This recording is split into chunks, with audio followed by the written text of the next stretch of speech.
Hey everyone, and welcome back to the Firefighters Podcast, where we seek to develop, inspire, and motivate the world of the emergency services operator through a series of wide-ranging conversations. Now, before we go any further, just hit that rate, follow, or subscribe button on whatever platform you're listening to. It's a key performance indicator for us and helps us reach even more people. Now, here's what we've got for you today. On today's episode, we're stepping into a conversation that is crucial for, I think, every single firefighter, officer, and leader in the UK Fire and Rescue Service. I recently sat down with Phil Garrigan, the new chair of the National Fire Chiefs Council, a leader who has spent 35 plus years in the service, including the last 6 as the Chief Officer of Merseyside, guiding it to become, quite honestly, one of the highest performing services in the country, I think it's fair to say. But as Phil would say himself, this isn't about titles or positions, it's about the future of our fire and rescue services and whether we're ready to face it together. The landscape we're operating in is changing. I mean, in the past decade alone, we've seen, I think it's a 20% increase in emergency incidents while losing 11,000 plus to firefighters across England. We're being asked to do more with less. We know that. And all while the challenges are getting tougher. We've got climate change, wildfires, flooding, our aging infrastructure of all of our fire stations, and a £1 billion reduction in capital investment and an evolving expectation from the communities that we serve. So in our conversation today, Phil and I are going to explore where the fire service is heading and how we can shape that journey together. So listen in as we discuss the evolution of firefighter training and the critical role of academic collaboration. You'll hear a lot of academics on the podcast as well to help us raise our professional standards.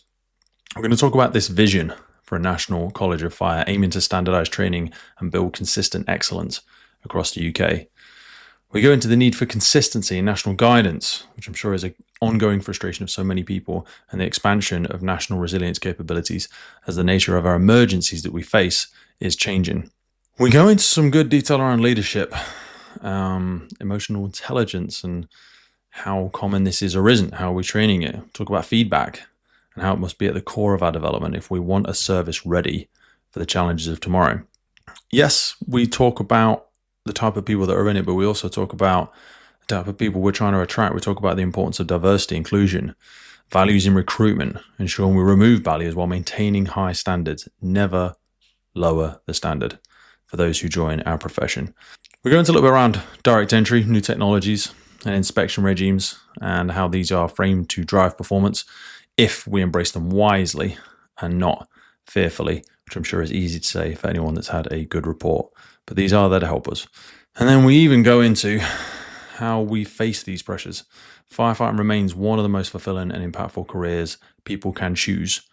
But how do we make sure people are still choosing it? Phil also raises a challenge to all of us. Are we moving forward together?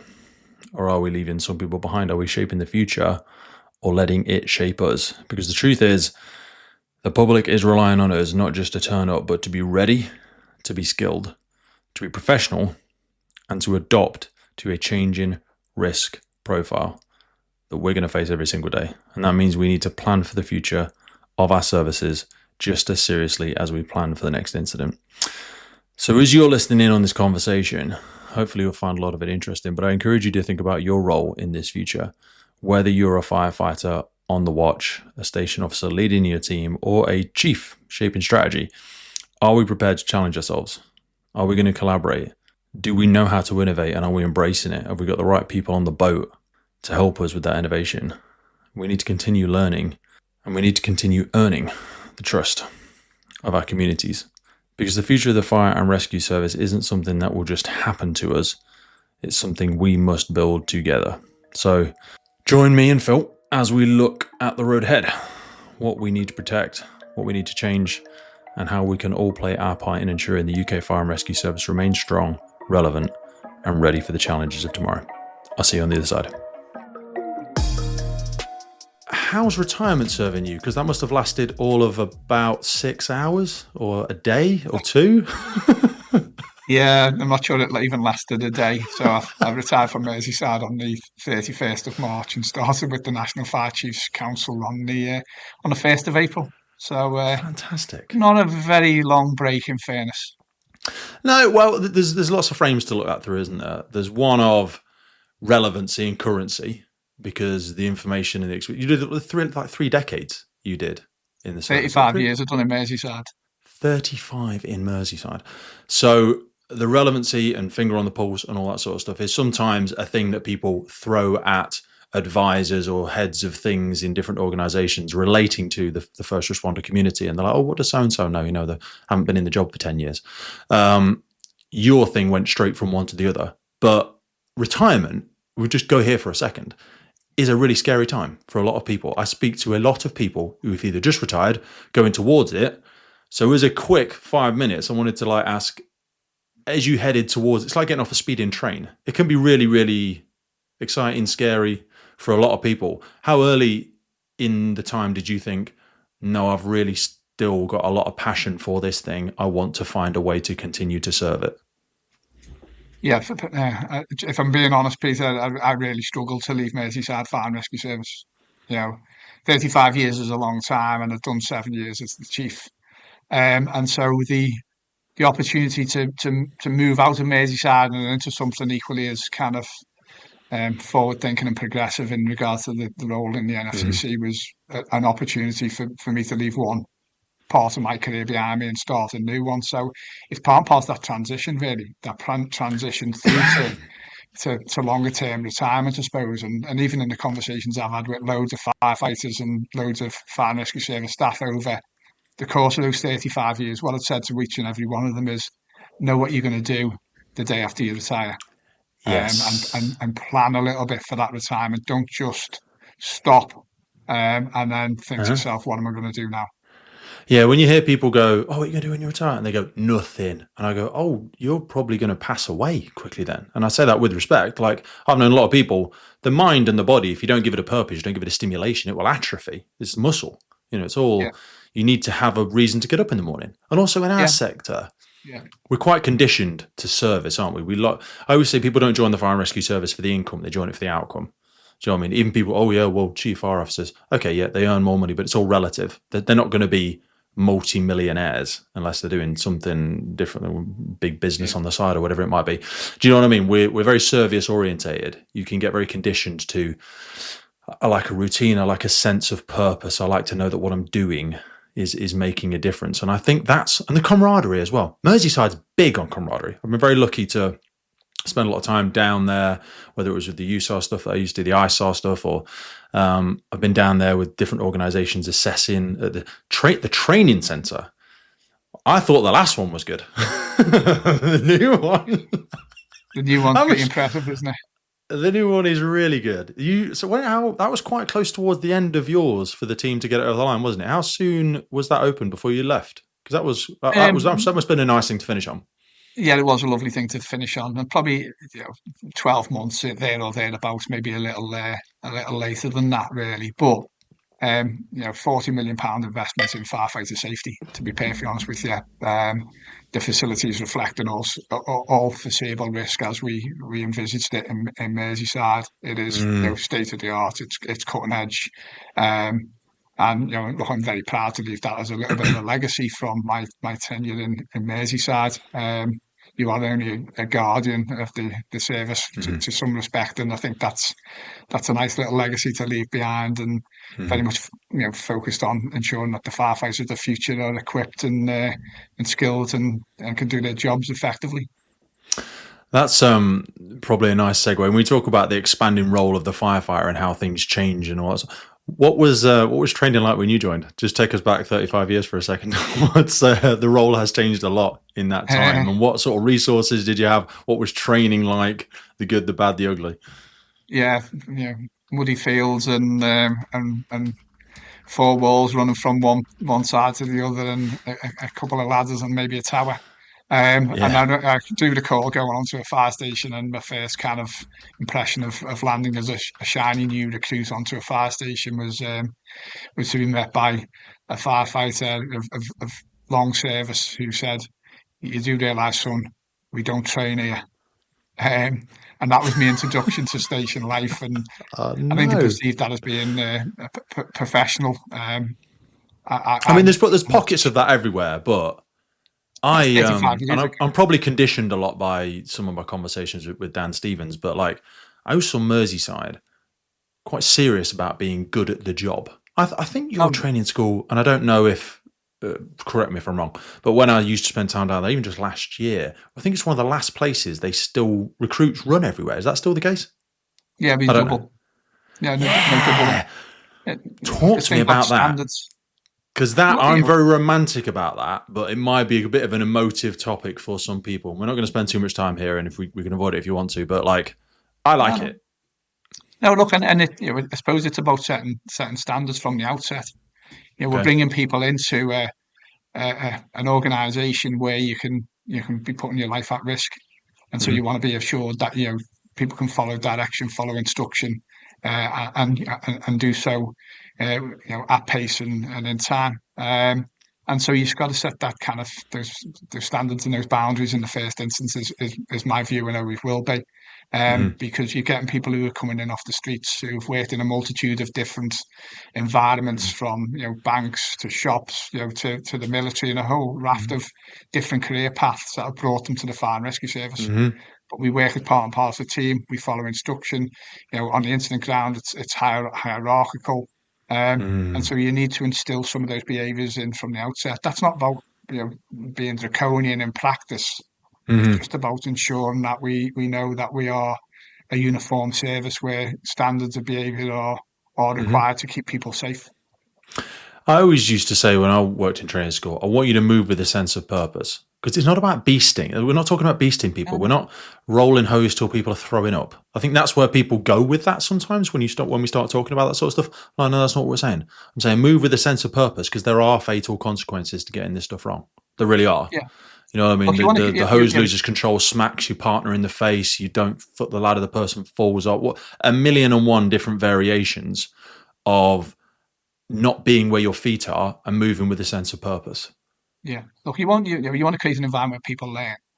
Right? You want to, you do genuinely want people to be able to make mistakes in that training environment, even on their recruit course, and learn from it and support people to get better. So they come out the 16 or 18 weeks, at the cusp of competence before moving on to a station, assuring ourselves that they are safe to function effectively as firefighters. And so you create an environment where standards and expectations are met, but also it's done in a really learning environment where people are able to develop and demonstrate their strengths. I think what I like most, and we'll stop blowing smoke up Merseyside in a second and move on, but I quite like this switch. That's what I used to talk about when I used to spend a bit of time down there, and I was just observing you guys and girls. But is the switch between that psychological safety of where there's debate, there's challenge, there's creativity, there's ideas, there's failing safely in a classroom, and then it is changing gears. I always think of it like, when an athlete, I used to play roller hockey and ice hockey, and when I used to clip my helmet in, that sound of the click, I knew I'd be getting on the rink and I'd be doing a thing, and my mindset would switch. And I used to try and say that to students and recruits. I'm like, when you put your PPE on, you're putting it on because you're going in a dangerous area. Yeah. So your mind sweat does need to switch. The way I speak will speak differently. I won't speak horribly, but it might be a little bit louder given the environment. It might be a bit more direct. There might be less connective words in it. These will be shorter, more abrupt sentences, and you need to be ready for that. And then when we change gears and we come back in the classroom, this is all about discussion and all that sort of jazz. The training centre. Are you familiar with the Matthew effect? It's a thing where, when they say the rich get richer and the poor get poorer. Okay. That's called the Matthew effect. And I see places like Manchester, Lancashire, Cheshire to an extent, certainly Merseyside, West Sussex maybe, where they've got Northern Ireland's new facility is amazing as well. It's incredible, yeah. That's nice, isn't it? These places, because of their size, West Mids, maybe another one, they have really good training centres. And I'm not saying they're the only good services, but I'm like, they have great resources, great investment in resources. And the question, I suppose, is manifest out of this whole point is from the NFCC point of view, like, how do we share that more effectively? Because it is a geographical challenge and it is a thing of size at times. I was at Manchester Fire and Rescue Service. They've got 100 people in their training and development department, 60 operational, 40 non-ops, I think. Their incident command suite, everything that's going on at Manchester. These are incredible facilities. And it would be likely to suggest that firefighters might get better exposure, likely would get better exposure, better training facilities, better simulation, would end up perhaps creating a better product. Like, from your perspective, given all the financial challenges all the fire and rescue services are facing across the UK now, what's your thoughts about training and development, where we are? If you had to lick your finger, stick it in the air at the minute and go, how do we make sure that rising tide raises all the ships? Yeah, and look, I come back to, some of the services you've mentioned have been fortunate to be probably better funded than some of the others. Mm-hmm. And so, and you would hope that some of the kind of conversations we're having now with government reflect the fact that there's an inequality around funding. And always has been, and having coming from a Metropolitan Fire and Rescue Service, I can say this because the Metropolitan Fire and Rescue Services have probably got maybe a little bit more risk than some of the other fire and rescue services geographically, but certainly they've been better funded to reflect that too. And so, was I afforded the opportunity to kind of create a £40 million training facility, which seeks to address all foreseeable risk? Yeah, it doesn't come without good financial planning and support of an authority. You still could have messed it up. There's lots of examples in no, government where that money's just been wasted. And of course you can, and it's prudent financial management as much as anything else. But but we were given the opportunity to be prudent and financially manage in a way that allowed us to develop the training facilities as we have done. That isn't afforded to every fire and rescue service across the UK. And part and parcel of some of the work we've done to date, we're just in the process of submitting a comprehensive spending review submission, and we're waiting on the outcomes very imminently. And that does a few things. One, it recognises that all fire and rescue services aren't built the same. There is inequality around funding. We would want to see some of that stuff addressed. There's been a lack of capital investment in the fire and rescue service for over 10 years now, which results in two things. One means you can't create the training facilities that you might want to aspire to. But the other is that the basic facilities on fire stations aren't exactly how we would want them to be in all places either. And so, it's not as easy. It's not as easy for some services to deliver those outcomes as others. This episode is brought to you in partnership with Godiva Limited. Godiva is one of the world's leading providers of specialist equipment for emergency services market. Godiva produces a comprehensive range of fire pumps, including vehicle-mounted, portable, and their cutting-edge integrated total water flow control system, SAMFlows. I've been using Godiva my entire career as a reliable pump on the fire ground. It is such a crucial element of a successful firefighting team that you want to empower your crews with the very best, reliable, quality product. Reach out to our partners by checking the notes in the podcast. Now back to the show. No. So, two things I want to zoom in on from that bit. One, and we might stick a pin in this one for a minute. I want to ask you about National College of Fire. What is that? What it looks like? Is it a realistic dream, and what might it manifest into?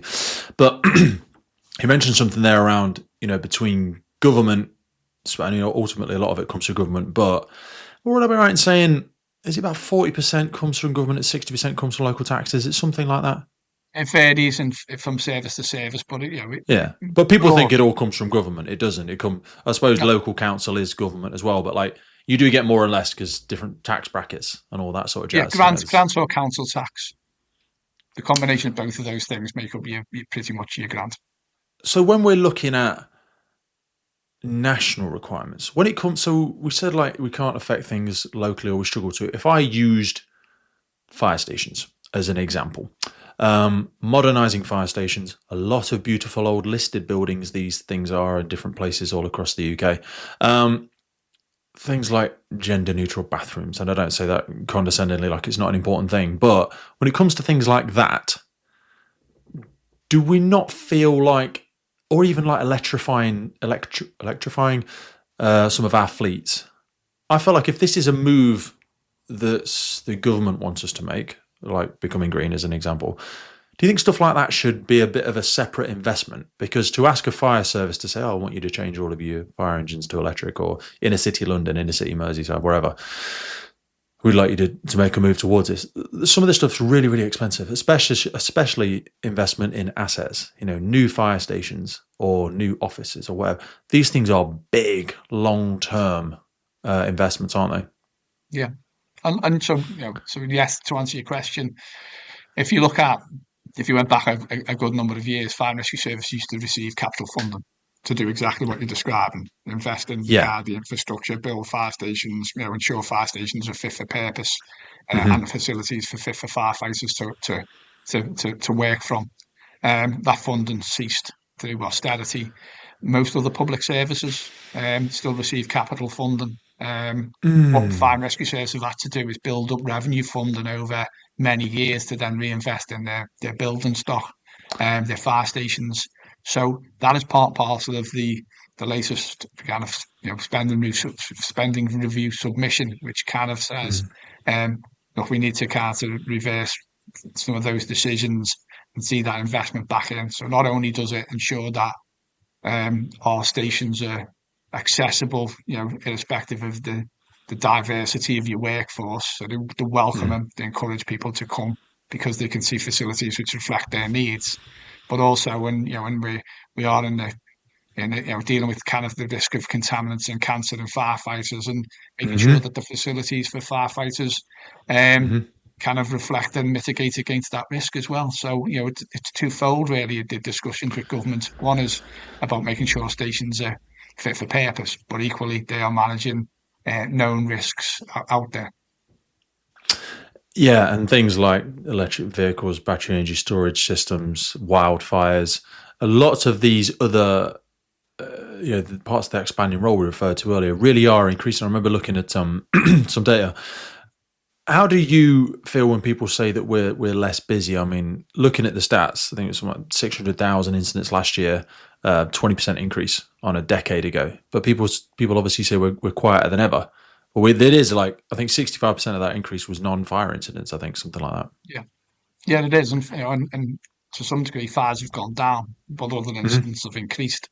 And so the relevance of the fire and rescue service is as important and as significant as it was when I joined 35 years ago. The point you kind of you're drawn to is the point you made, which is actually if you go back a decade, we're 20% busier now than we were then. We've got less firefighters, funny enough, than we had then. And that's again another point that we've A made lot back less. There's like 10 or 11,000 less. 11,000 firefighters less than we had 10 years ago, and we're 20% busier. And and most That's of a the public lot. sector organisations have gone back to pre-austerity levels. The Fire and Rescue Service hasn't, and so we are making a case for reinvestment back into the sector, into services, To tiptoe into that, do you think that is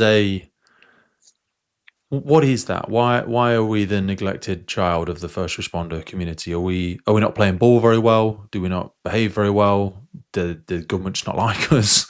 Why help us understand as much as you politically are allowed to insight into those meetings? Like why is that the case with the Fire and Rescue Service? I think some of the points that we would want to make is about pointing it out to government, right? And don't let we've got a new government or newish government, and there's an opportunity to revisit some of those conversations. We've had the reintroduction of the Ministerial Advisory Group, which has representatives from a multiple number of stakeholders, National Fire Chiefs being an example of them, where we're now starting to have that dialogue and raise some of the kind of the concerns probably more effectively than we've had the opportunity to in the past. And I'm not, I'd be first to say, I'm not even necessarily saying that we need, 11,000 firefighters to bring us up back to the levels that we were 10 years ago. But what I do see is kind of a lack of investment in the fire and rescue service over a protracted period of time. And I would want to see those numbers increase. And actually, I would want to see that kind of that capital investment back into the sector to ensure that we can meet the future needs. So you've referenced a number of emergent risks, and whether they are emergent or not, but climate change, the amount of wildfire, amount of flooding that we're responding to, some of the kind of the technological changes, the advancements around electric batteries, battery energy storage systems, hydrogen, etc. Well, I want to be, in my role, I want to be assured that fire and rescue services, and both locally and nationally, have got the capabilities to be able to deal with that, and they've got the requisite number of people. So we've got people in the right place at the right time with the right kit and equipment to be able to respond effectively to protect the public. And look, and that is a point we are making into government now. And as I say, we're trying to reverse some of the issues around austerity which have affected the fire and rescue services. Some other public sector organisations have maybe been a bit noisy about it, being more effective in delivering that change. Okay. And self-evidently, that kind of conversation now is happening. But it's against quite a challenging financial backdrop for government. And we recognise that, but still, it doesn't mean that what we're saying isn't still right. Yeah, and it's almost like you need to agree a bit of an Eisenhower's matrix with them. You know what I mean? Because for a lot of this stuff, we mentioned, water incidents, wildfire, electric vehicles, all that sort of jazz. In their mind, emergency response equals fire service. Yes, police, ambulance, and everybody else as well. But for these ones, they're going, well, that's you. That sits in your bucket. But the math doesn't math if you say to them, well, I've already said to you, we don't have capacity. We don't have these resources. The things you think we have an appetite to do it, but the things you think we could respond to, that's where we're not going to, and I don't want to set ourselves up to fail. Do you know what I mean? Because the public expect and deserve, and we have a legislative requirement. We will show up. We're always coming. But it's recognizing our reducing capacity, increasing workload, diversity of the workload as well, ability to maintain competence in this wide array of skill sets that we now ask fire and rescue services to be able to deliver. It's a colossal challenge. Do you think we just, you said, earlier, some have maybe just been a bit louder about things. Are we just the quiet kid in the corner? Do we not bang the drum enough? Are we not? Firefighting is a very proud sector, but I don't think we're great at marketing ourselves. I don't think we're great at saying all the great work that we do. I think there's been an enormous amount of noise in the media over the last 5 years around culture and all of the challenges there, which rightly so, we'll probably come on to at some point in our conversation today. But we're not great at telling everybody how good we are sometimes.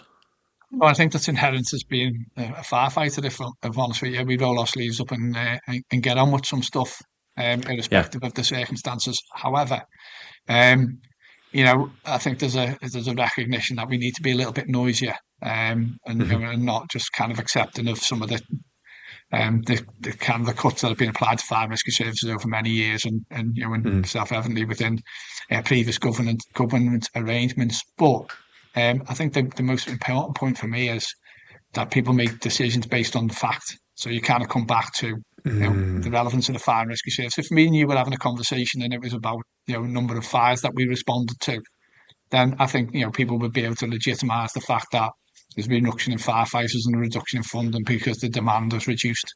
However, the point I'm making is the demand hasn't reduced because we've broadened the kind of the type and nature of the incident that we respond to. And quite rightly, because we step in and support the public in their time of need.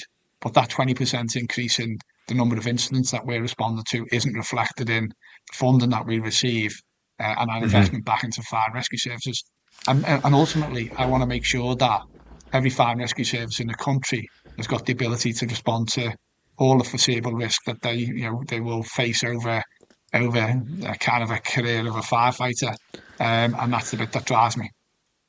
So how does that level of influence versus level of control, sphere of influence, sphere of control, how does the National Fire Chiefs Council work in capacity, in relevance to that, sorry? So people have all of their local budgets and stuff like that. Let's assume nothing of the listener. Let's real go back to fundamentals for a second. What does the National Fire Chiefs Council do?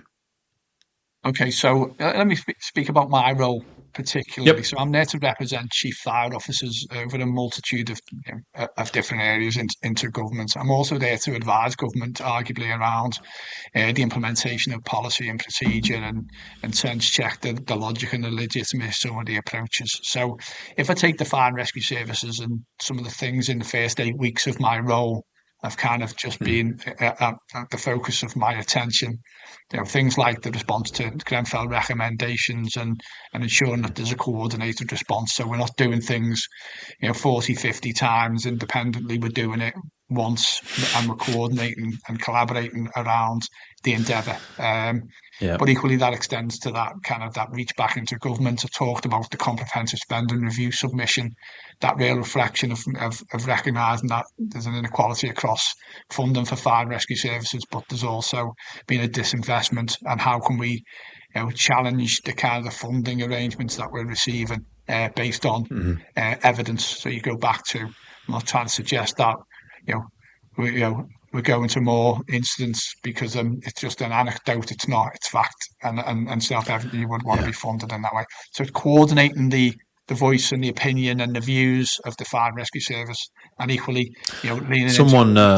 Sorry to interrupt. Someone said to me the other day, they were like, "Do you know that to be true, or do you believe that to be true?" And I thought that was a great statement. Yeah. Because a lot of our stuff can be quite romantic in the sector and go, well, I have a sense check of this. I feel like this. My observation. No. What's the data telling us? Don't just give me your romantic limited and everybody's interpretation is limited. Yeah, and look, and that's always been a challenge for us because we say some stuff and then someone says, okay, so where's the evidence to support that? And even now, as we've put in a conference, the world of fire behaviour that I work in sometimes is we're still in that position. Well, where's the evidence to support that? Okay, leave it with me. I'll come back to you. And so we need to be better at that, as well as be a bit more on the front foot with government. But self-evidently, that's what I'm here for. I'm here to represent chief fire officers, arguably fire and rescue services more broadly, and be their voice. Be their voice into governments as well as into. Might be a nice segue to complement Rowena's team, like academic collaboration stuff. I really love them. They're some of my favourite episodes. When we get an academic on that's been invited, there's Rowena, there's Anna, there's loads of great men and women that have come and done collaborative work with the UK Fire and Rescue Service. Just speak to that for a minute, because you'll have a much more recent and relevant insight into this, as like how really crucial this stuff is and how great it is to have that academic support. Yeah, incredibly important, right? And so I kind of come back to you referenced the College of Fire, and maybe that's a segue into that discussion as well. One of the component parts of the College of Fire is data and research and and analysis and evaluation, right? And when we have lost our way a little bit on that. Because of that disinvestment back into the central functions of the fire and rescue service, and that stuff that you do once and then it informs practice. We're too busy delivering and reacting. The research and development, it gets outsourced or dropped, doesn't it? Well, look, there hasn't been the money to be able to do that. Capacity, Yeah, and look, and I kind of reflect back on some of the work you referenced, Dan Stevens, previously, some of the work that's been done in Holland around firefighting techniques, around some of the basics of firefighting, and the amount of euros that have been put into the research that has underpinned the quadrant model, right? Have you ever been to the NIPV in Sweden? No. Oh, I was there with Dr. Ricardo Weaver and his team, a month or two ago, doing those smoke cooling experiments. Incredible. Their facility is on par with Merseyside's and the rest. But they've also got so many academics there. So many. And everything's being measured and recorded. And you're just like, wow, they're not guessing here. They are not guessing at anything. There's no real opinions. It's all fact. Yeah. So we've been in a position, or we are in a position now where we're going to, and that's quite right. Collaboration's, fantastic, but you would want the UK Fire and Rescue Services to be at the vanguard of some of that work, some of that research that either underpins firefighting practice or a range of other different techniques across the range of the operation incidents that we extend to.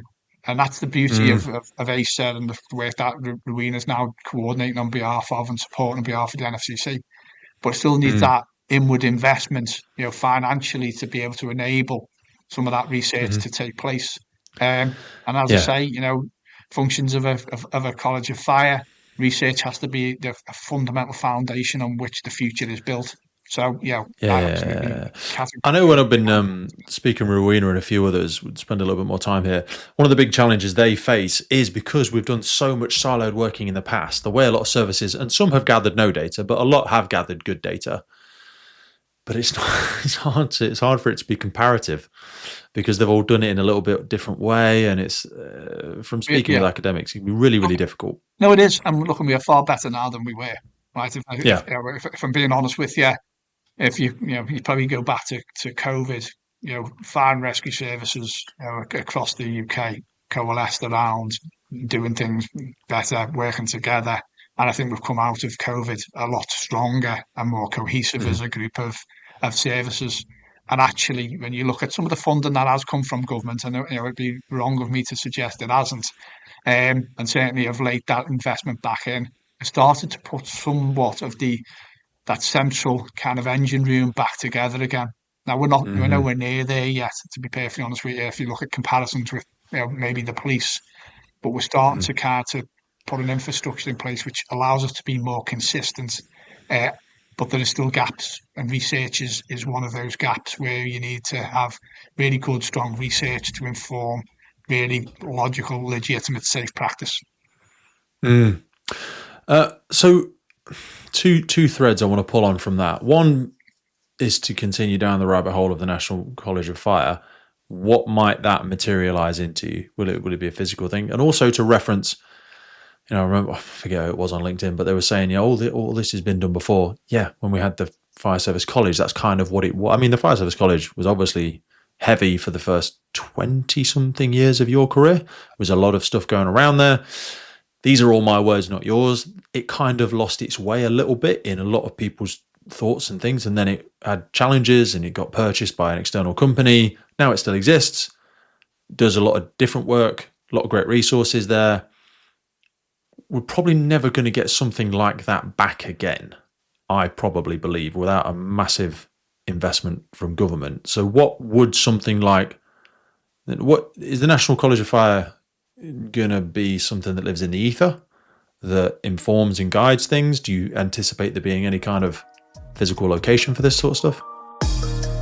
This episode of the podcast is brought to you by Gore-Tex Professional Fabrics. Now, we all know the working environment of a firefighter is filled with challenges. We face serious risks on the job, such as heat exhaustion, burns, physical and mental stress, and we frequently come into contact with high levels of toxic chemicals. Now, I have been wearing Gore-Tex for nearly 2 decades on the front line, working in hostile environments, tackling challenging incidents from firefighting to water incidents and in urban search and rescue environments. Gore-Tex have a well-earned reputation for protecting professionals in the fire and emergency services through their family of highly innovative, waterproof, breathable moisture barriers that exceeds global performance standards and are trusted worldwide. Gore-Tex, going further together. I suppose if you reflect back on two kind of thought process, one was the white paper which introduced the College of Fire, and that's all kind of functions, like that. I think that exists and informs standards and practice, and clearly, it doesn't have to be a physical place but it has to have intellect applied to it. It has to have people doing some of the thinking and some of the work and turning out some of the national guidance, which informs practice at a local level. So it's an entity in itself. And the white paper identified a range of functions that would be fulfilled by that virtual place. The Grenfell Phase 2 recommendations probably for the first time, reintroduced the kind of concept of a location, a physical place where firefighters would go and share experience and share training opportunities. Now, I'm not sure, even in the conversations that I've had with a number of chief officers, that they share a view that would be a good thing or a necessity. There'd be a lot of capital expenditure, arguably unnecessary, because fire and rescue services don't have the opportunity to move their firefighters to one central location to train together. And we've referenced a couple of things. We've got a really quite a robust infrastructure around training facilities, whether they be locally, regionally, which can be accessed. So the actual purpose of bringing firefighters from a variety of different services together to train together can be facilitated through venues and training facilities that already currently exist without. That's what I think of it like the Olympics analogy is what I had a conversation with the other day. It's like, so the Olympics is being held in the UK this year, but it hasn't all got to be. I mean, the Olympics usually is in the same city, but like you would recognize centers of excellence. So you might go Merseyside or Manchester or whoever has got the best breathing apparatus, tactical firefighting facility. So Ireland has got the best water one. Fire Service College might have the best rope, whatever it might be.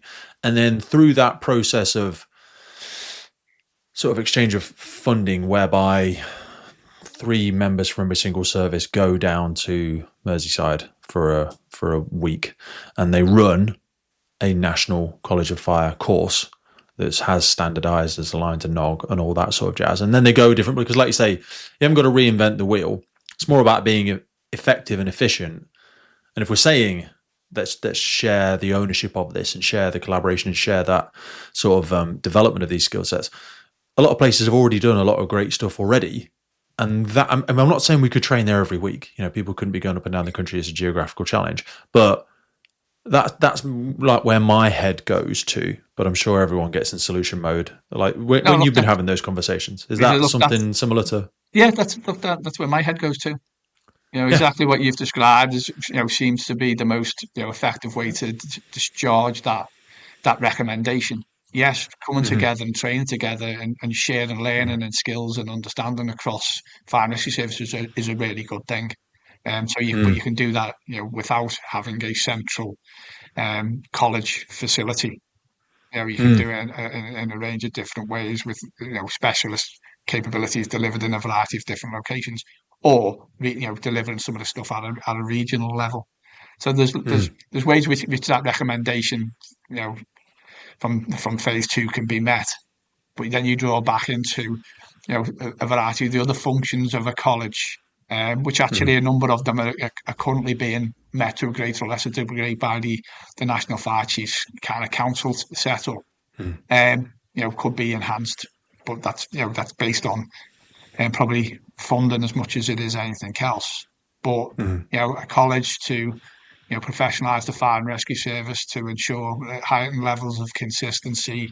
So the guidance that's being, or the training that's being delivered in Durham and Darlington's, the same training that's delivered in Devon and Cornwall.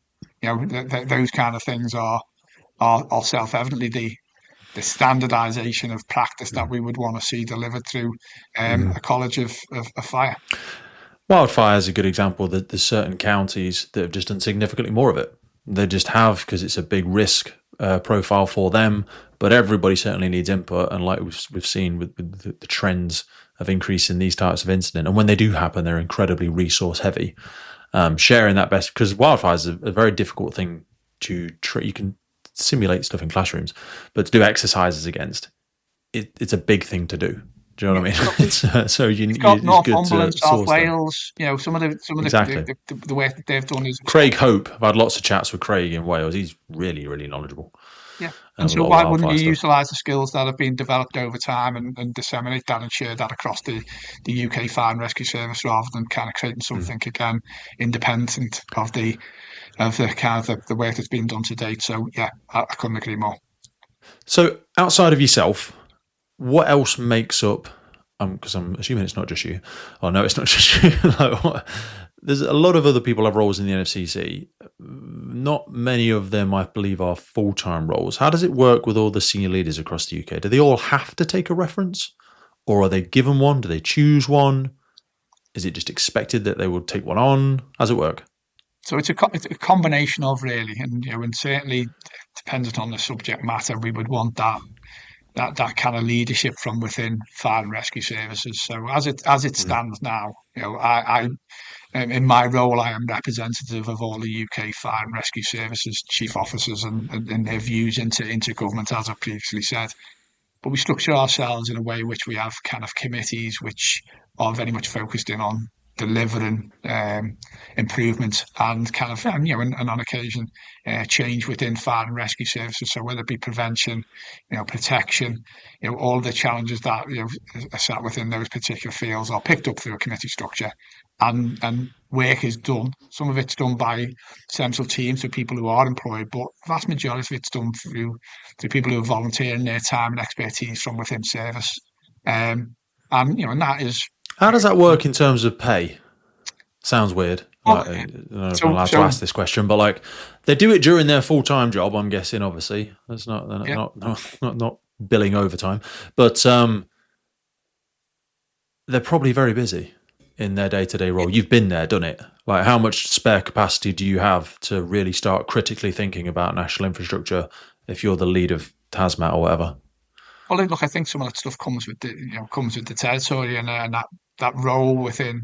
You have your own fire and rescue service, but at that level, then you should be affecting national practice. So I'll use Dave Russell by way of example. So Dave Russell I like in a Dave. busy he's quality. So a busy metropolitan fire and rescue service, and he's got a job to do there. But he's also picked up the protection lead for the National Fire Chiefs Council, and he is the chair of the protection committee.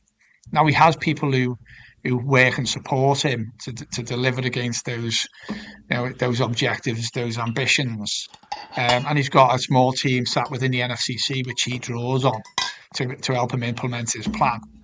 But he takes a leadership role nationally as well as a leadership role locally, and that's how we have functioned to date. And I actually think that's a good thing, because what you've got is expertise and leadership from within the sector. So it's not things that are done to.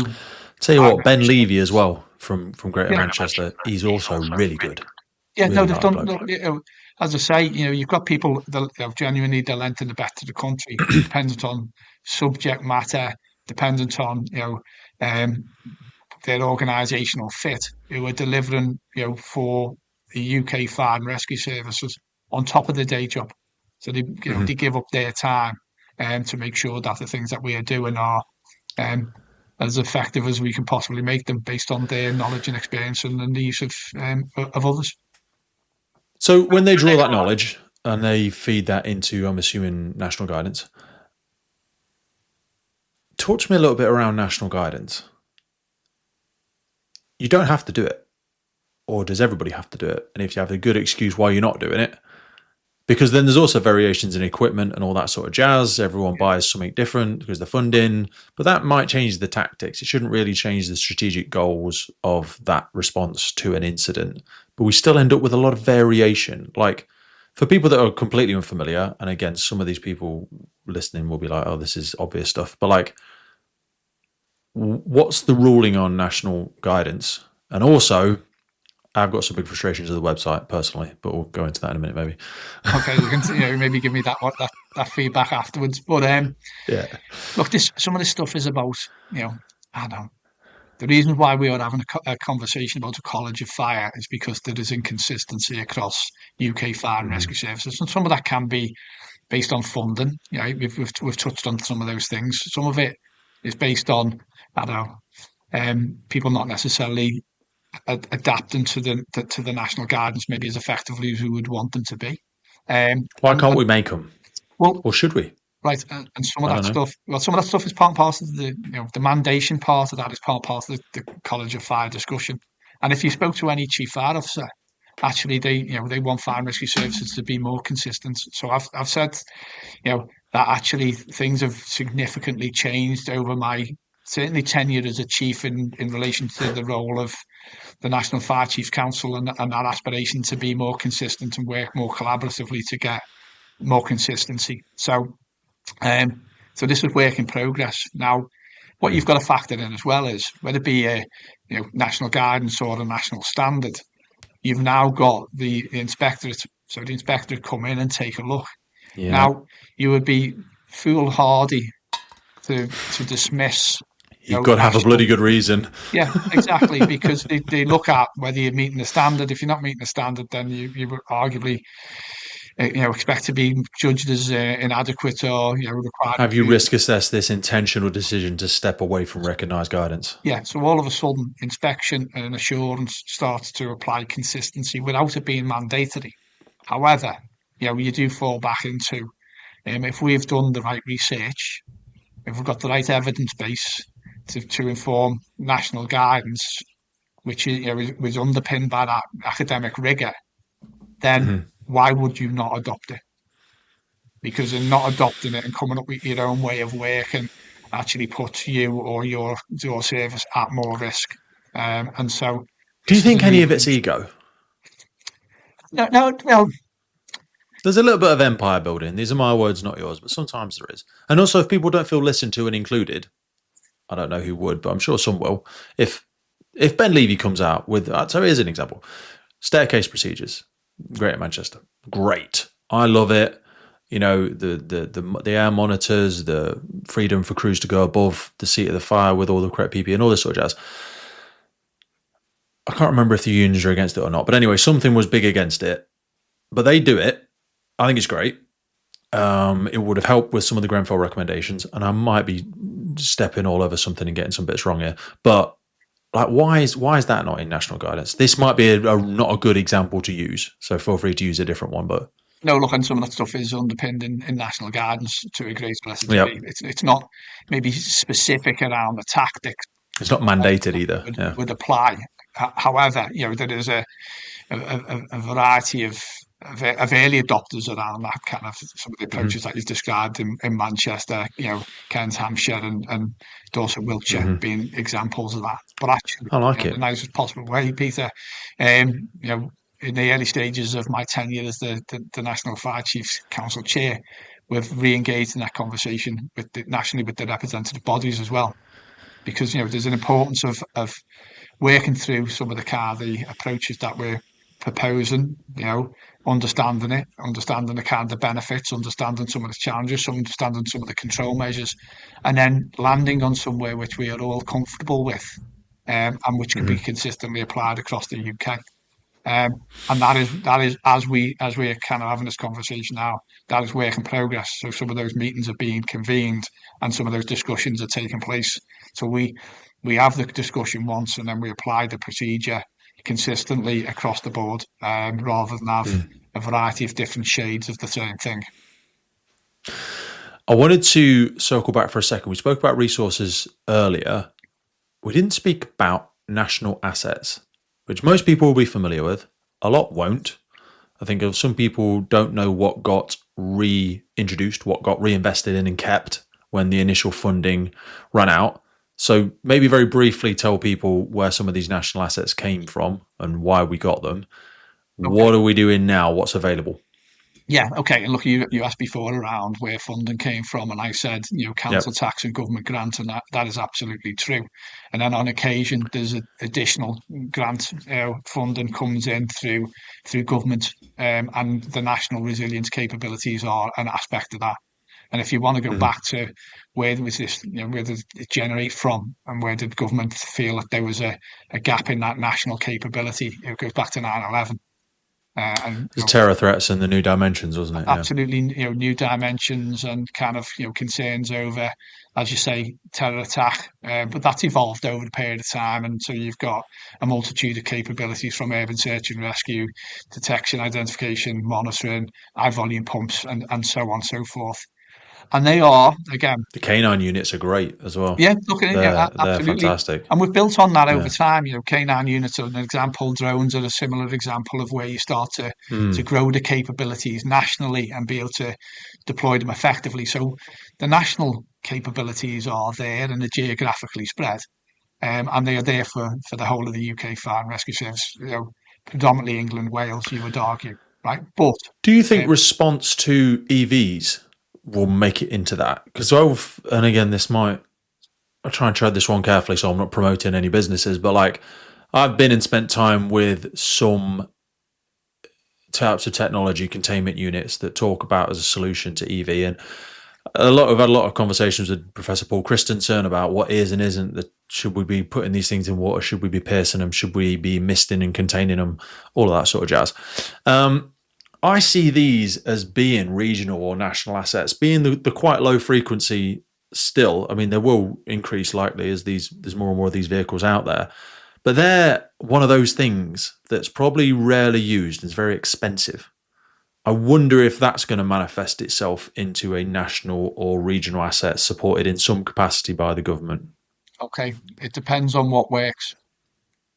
Unless we come up with an agreed answer on what the approach is, Right. we're going to buy something and get in a deal for 10 years that's not what we want. Exactly. And look, and there's when you go back to I don't want to labour the research piece, but there's global research around electric vehicles and how to deal with them effectively, and so on and so forth. I spent a few days in the States early on into my tenure in this role, and What was my invite? Yeah, look, next time. Next time I need someone to carry my bags. Hey, I'll do that, sir. Yes, sir. No, in all seriousness, someone who was, from my take on it, really competent, really knowledgeable, spoke at length about response to electric vehicles, and and again, people might question the legitimacy of what I'm going to say because it isn't underpinned by academic research. I haven't got the evidence to support it. What the individual did say though was all of the things work, right? Dependent on the circumstances. Depends is the answer. To be able to let something burn out, but you can't let a vehicle burn out if it's outside. Can't do it on a mainstream arterial road. It costs £1 million an hour to close. Exactly. So you've got a range of tactics that you can deploy to deal with that particular incident under the circumstances that you met with or you're faced with. But he wasn't saying that doesn't work, that doesn't work, that doesn't work. He was saying all these things work, but you've got to kind of pick the one that's most effective based on the circumstances you're dealing with. But the blinding frustration for me is I cannot believe the manufacturers have not had to put more money into this solution. That is blindingly frustrating, and my words, not yours, negligent and just annoying that we're trying to retrospectively find a solution to a new technology that someone else has made and now is just proliferating and accelerating with capitalism, and it's everywhere. It's everywhere. I've probably got 12 or 15 lithium-ion batteries around me right now. Yeah. Do you know what I mean? It's everywhere. I'd suggest you probably got more than that. You just don't even know it. But yeah, absolutely. Look, we know that the risk is there. We mentioned, battery energy storage systems. You've got to understand that this technology isn't going away anytime soon, and we've got to come up with suitable ways to deal with the incidents that we will have to respond to. We talk about electric vehicles. You've got electric bikes. We've got people charging them in their home and the risk that presents. All of those things are challenges. My bigger concern is, so I've got solar panels on my house. People that are getting recycled vehicle batteries for home storage systems, because I want to make the most of me thingy bob. I've got this thing in my head where a crew goes to a door, light wispy smoke, no signs of heat. They make entry, not much going on, gaffer, blah, blah, blah, bang. Yeah. That's my fear. And I hope I'm wrong. I hope I'm completely wrong, but I can see that happening. Look, you're back to foreseeable risk, aren't you? And when you're back to, without going right into this kind of specifics about. Sorry, this is a very niche thing. We'll go off this in a minute. But it is. But you've got to be assured as a chief fire officer that you've got the skills, the training in place, and the capabilities to deal with it. All eventualities, and that being one of them. And that's the bit where they produce guidance nationally, which kind of covers a range of the risks that are affecting firefighters. Of course, do you want firefighters to consistently deal with incidents in the same way because they're well researched, and we know that that's the best way to deal with them under these sets of circumstances? 100%, and that's genuinely what the role of that national coordination through the national fire chiefs is about. I want to switch gears back to inspections for a second, and this will take us down a few different avenues. But in your conversations with chief fire officers all over the UK, how are the HMI inspections going down? Honestly, I suppose, like anything else, if you have a bad inspection, there's an obvious reaction to that. Then you'll question the authenticity and the comparative fairness of it and all that jazz. If you get a great one, you'll probably say it's great. Yeah, well, and that's just a normal human reaction, right? But if you did genuinely ask, chief officers up and down the country for their views, they will say, and I would concur with this, by the way, that the inspection of fire and rescue services has seen us improve significantly. Right. So, I think it's overall net positive. Yes. Even if the first two iterations of it are far from perfect, we can't keep marking our own homework. It's not getting us anywhere. I think it made it worse for a long time. Yeah, Really. look, agreed, and so I think the introduction or reintroduction of the inspectors has been a good thing for fire and rescue services. But I've always been an individual who is happy to have someone come in and kind of critique the things that we do and how we do it, and be open to that kind of learning, and to want to be better and improve. And I think genuinely, the inspectors has allowed the fire and rescue service to improve significantly. It's shone a light in areas that the light needed to be shone on. And and we will be better for it. And there's a massive role for the national fire chiefs in amongst all I that. was going to say, what's the relationship between you and the HMI? Because they obviously inspect privately. Everyone gets given their own inspector, and they spend a couple of weeks or whatever it is. How's the marking criteria come up with? I imagine you guys and girls give them guidance on that, helping them know what is a good metric and what is an arbitrary metric. What would be a metric that would be fair to apply across certain elements? And we'll leave culture for a minute because I want to get onto that in a bit. But how much does your organisation now advise on this sort of stuff? So look, some of the work about national standards provides an underpin for the inspectors. There's the standard that we would expect, and does the inspector see that when they go and visit a fire and rescue service? Equally, the inspectors is peppered with people who work in our fire and rescue services, so they've got a good understanding about what good looks like from their perspective. But they do have. Do they have to be current serving? No, we've got a variety. For it to do a secondment? It's a combination of. So some people will be currently serving, some people will be associates brought back in. Some people a friend of mine, I know, he deputy chief retired a little while ago. He does them, so I know you don't have to. Look, and some people aren't necessarily from within fire, but they've got an understanding of a variety of different aspects of what a competent fire and rescue service looks like, whether it be financial management or whether it be management of people, HR, culture, and so on. You don't have to have been operational to be able to determine what good looks like. But the working relationship certainly not at that level. Yeah. No. I was speaking to Alex Woodman recently. He's an interesting bloke. I don't know a lot about him, but that's probably a segue into like when we talk about people from other sectors. Sorry, this is my ADHD keeps dragging us to different topics. Bringing people in from other sectors. Some of my favourites, Dawn Whitaker, people like that, that used to work in different sectors. Alex is a new one. Boots on the ground people, some hate it.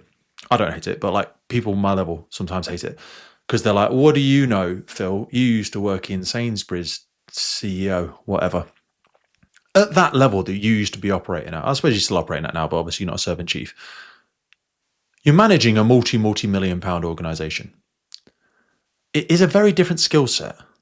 You're not going to be rolling hose, and even with respect, like gold level command, you're not making tactical decisions either.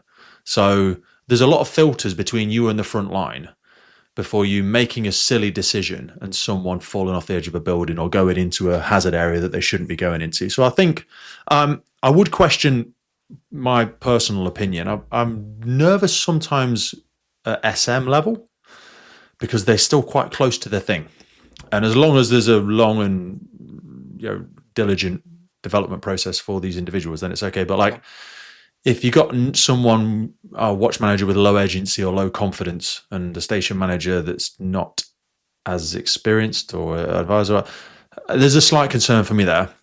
So maybe talk about all levels in your opinion, but I also want to bring in the compliment again, Alex, Dawn, a few others, that diverse thinking from having had, because when you work in the private sector, you genuinely have to get a result. Otherwise you get sacked. I personally feel sometimes in the fire service, it's like people forget no one's really paying the bill. They're like, oh, well, I can just sort of drift through my career. And there's some people like that. They're my words, not yours. But I think there's some people like that. Whereas if you have worked in private sector, you really do need to get a result because the metrics need to be met by the quarter, by the thing. So I think there's a lot of value from bringing these people in. What's been your experience with it? Different levels, different backgrounds. Do you think we'll do more of it?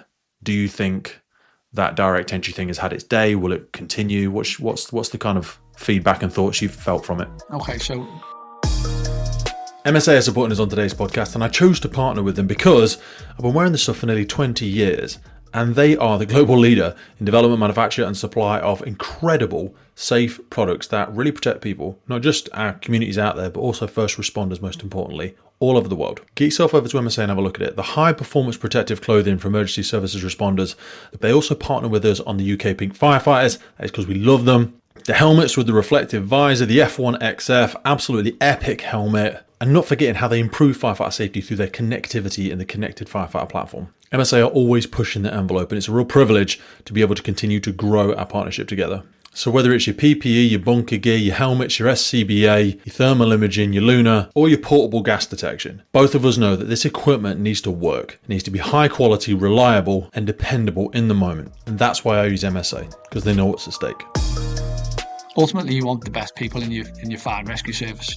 Oh yeah, yep. That's a pretty fundamental. And so if that's the the driving force in the first instance, some of those people, aren't necessarily in the fire and rescue service as it stands at this moment in time. So bringing people in through direct entry to address kind of gaps in the capabilities of a fire and rescue service is not a bad thing. It's a good thing. And actually, when you look at development of people through your organisation, we still always fall into that trap of you have to have served a certain amount of time in a certain role to be deemed to be right to be able to move on to the next level. So that kind of accelerated progression, I think, is important. So there's two routes for me for bringing in people who then can move through an organisation rapidly. You can bring in direct entry, and you're right, at a strategic level. I'll talk about in a second, specifically from my kind of perspective. But on let's use the station manager level, direct entry, you just need to ensure that the person's got the right values and skills. And equally, you have developed them with the right level of competency to reflect the risks that they are going to have to deal with and manage for you as within a service. But equally, and this is now changing as part and parcel the philosophy of approach.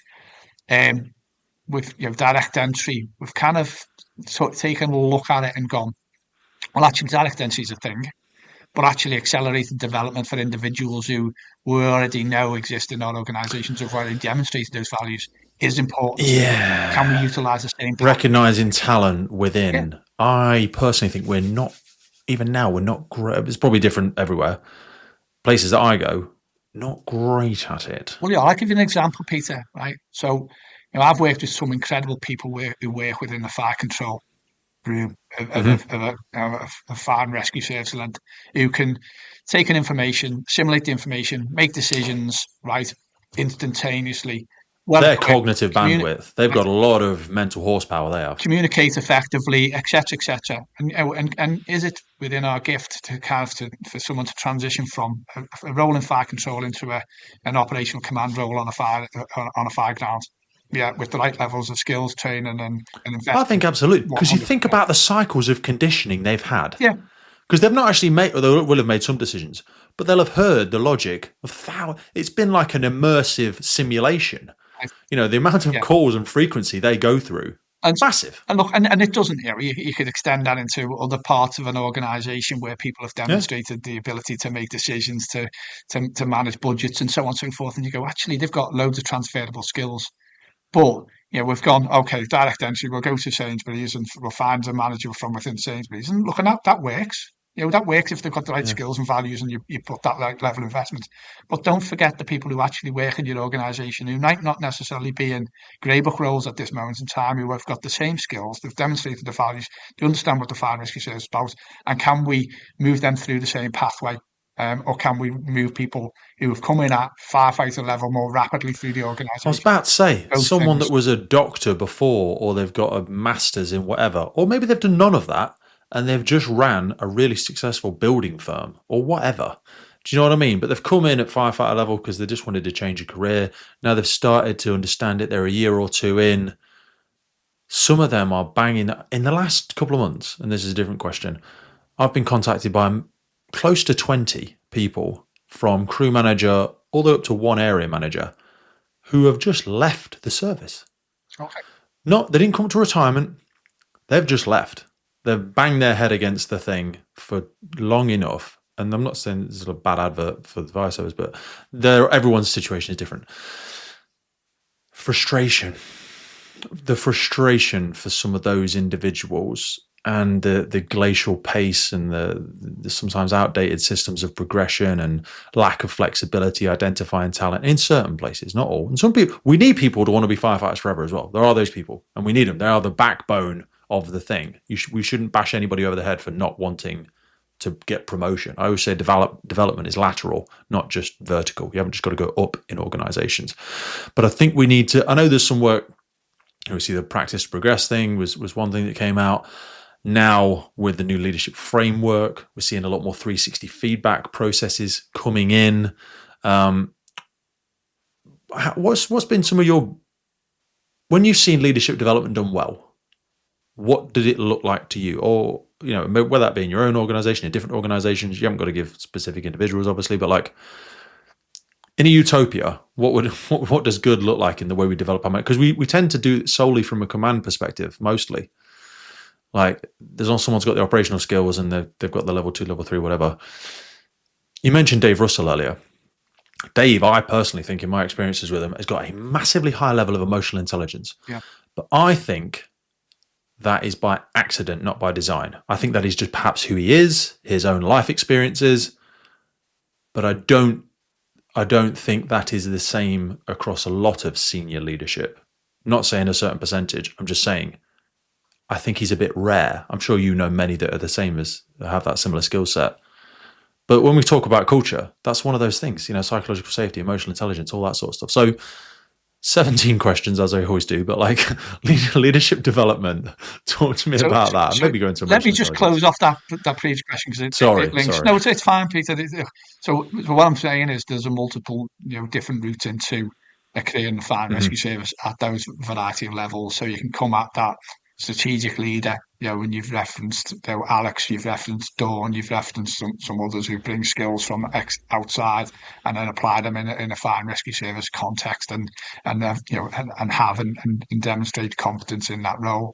You can have people who come in at direct entry and are supported to develop those skills to be able to command incidents effectively, and competency and assurance in that kind of progression is vital. And then you can have people who come in, from a variety of different routes and rapidly move through an organisation or progressively move through.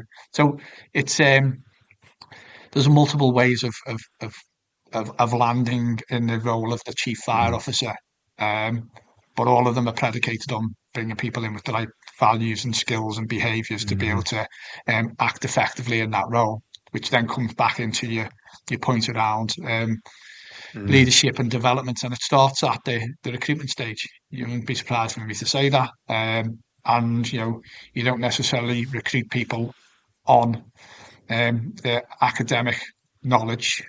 You recruit people into the fire and rescue service, and quite rightly, on their values and their behaviours, because that's quite important to us. And I think that is the highly skilled, highly emotionally intelligent, values based leadership, which this fire and rescue services are moving towards, away from some of the approaches adopted previously, and far more adaptive to the changing environment that we operate within. And I'm seeing the benefits of that. So you bring people in. How do you effectively test values at recruitment, do you think? Yes. How do you do it? How? Or do you do it? Yeah. How? How do I know if you're a liar? How do I know if you've got integrity? How do I know that you have a good moral compass? I suppose, like anything else, you've got touch points, haven't you? At the, and again, whether it's the application stage, some of that stuff can surface. It's through the psychometric elements of an assessment of an individual. You've got then, if I use Merseyside, and I'm trying to avoid bringing some specifics, but they do assessment days where people are observed all the way through that assessment day about how they act and behave and react to stimulus from each other or the organisation. That assessment continues when they're doing their physical assessments, right the way through to are they supportive? And that contributes to their scoring. Are they, or certainly remove them from a process if they weren't supportive of others in progressing in a way that, Oh, good. so, and then you follow it right the way through to a 16, 18-week recruit course where, if you don't see those values being demonstrated over the course of 18 pressurized weeks, then that individual, quite likely would be redirected into employment elsewhere, which was more befitting of their value set.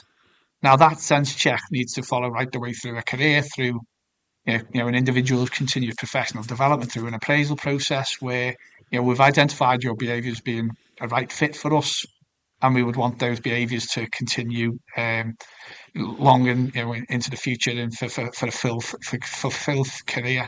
And then you start to look at progression points where you look for the potential for someone to not only be a really brilliant, incredible firefighter, but an opportunity for them to start to lead and manage teams. And the skill set is slightly different, but you're still looking for those leadership behaviours rather than values-based behaviours. And then you start to draw the individuals out. And arguably, if you use, there's lots of people who have that high level of emotional intelligence, and I would want chief fire officers to have that high level of emotional intelligence to understand what the impacts of their actions have on their people, and to lead their people through change, through reform, and deliver the best possible outcomes with the support of their teams into communities. So you can see it, Peter. If you look for it, you can see it. And you can also see where people... I think it's a harder thing to give feedback on because it seems like a personal attack. I can say, oh, Phil, you haven't got IFE level 6 this, or you haven't got your instant command level 1, so you can't go for promotion, or you haven't got whatever. For me to say, I don't think you demonstrate the value of professionalism.